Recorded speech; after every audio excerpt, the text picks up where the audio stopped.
नमस्कार, मधुर खानदेशमध्ये आपलं स्वागत आहे. मी राहुल महाजन, समूह संपादक. मित्रांनो, नुकत्याच महानगरपालिकांच्या निवडणुका या संपूर्ण राज्यात पार पडल्या.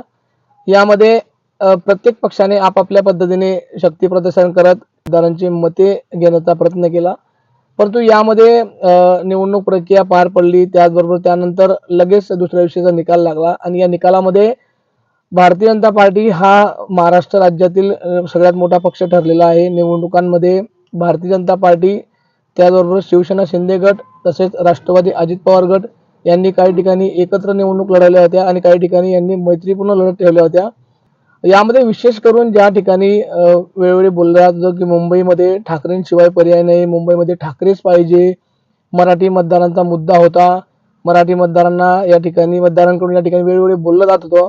परंतु मुंबई महानगरपालिकेचा ज्यावेळी निकाल आला, यावेळी मुंबई महानगरपालिकामध्ये भारतीय जनता पार्टी हा सगळ्यात मोठा पक्ष ठरलेला आहे आणि त्यांच्या जोडीला शिवसेना शिंदे गटाची साथ होती.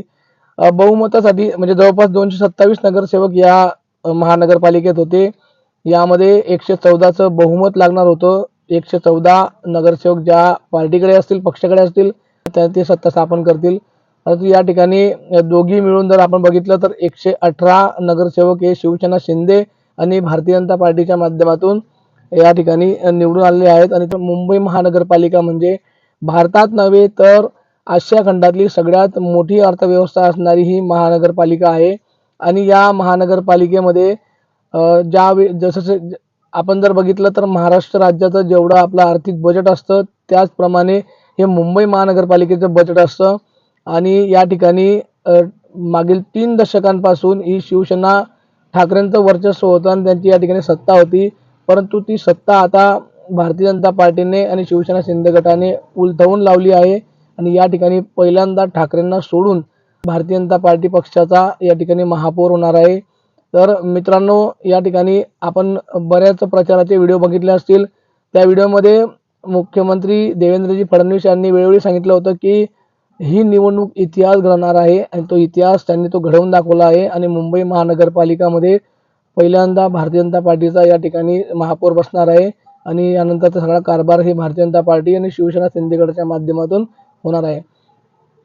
तर यामध्ये सगळ्यात महत्त्वाचा मुद्दा म्हणजे शिवसेना ठाकरे गट आणि राज ठाकरे यांना जनतेने का नाकारलं.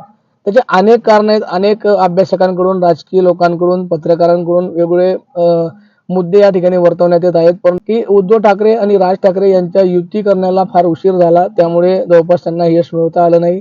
त्याचबरोबर मराठी अमराठीचा मुद्दा हा कुठेतरी त्यांचा चुकीचा होता, जेणेकरून मराठी मतांवरती त्यांनी प्रभाव पाडला. परंतु जे हिंदी भाषिक आणि परराज्यातून किंवा इतर ठिकाणाहून त्या ठिकाणी मुंबईमध्ये राहायला आलेले आहेत आणि ते मुंबईचे मतदार आहेत, अशा मतदारांचा त्यांना पसंती देणं टाळलेलं आहे. त्यामुळे या ठिकाणी ठाकरेंचा हा जो पराभव झालेला आहे त्याला ही अनेक कारणं आहेत.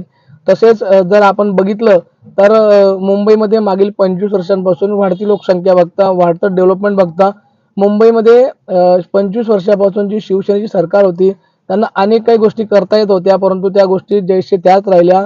त्यामुळे देखील त्या ठिकाणी त्यांना नागरिकांनी, मतदारांनी नाकारला असावं. त्याचबरोबर भारतीय जनता पार्टी आणि शिवसेना शिंदे गट यांच्या युतीमुळे हा बऱ्यापैकी फरक पडला आहे. नागरिक, मतदार हा देखील विचार करत असतील की राज्यात भाजपाचे सरकार आहे, देशात भाजपाचं सरकार आहे, म्हणजे एनडीएचे सरकार आहे. त्याचबरोबर अनेक नगरपालिकांमध्ये खालीवरती भारतीय जनता पार्टीचं वर्चस्व असल्यामुळे मुंबईत देखील मतदारांनी भारतीय जनता पार्टी आणि शिवसेना शिंदे गटाला पसंती देऊन त्यांच्याकडे सत्ता दिली आहे. येणाऱ्या 5 वर्षाच्या कालखंडामध्ये भाजपाच्या माध्यमातून हे सगळं कारभार बघितला जाणार आहे.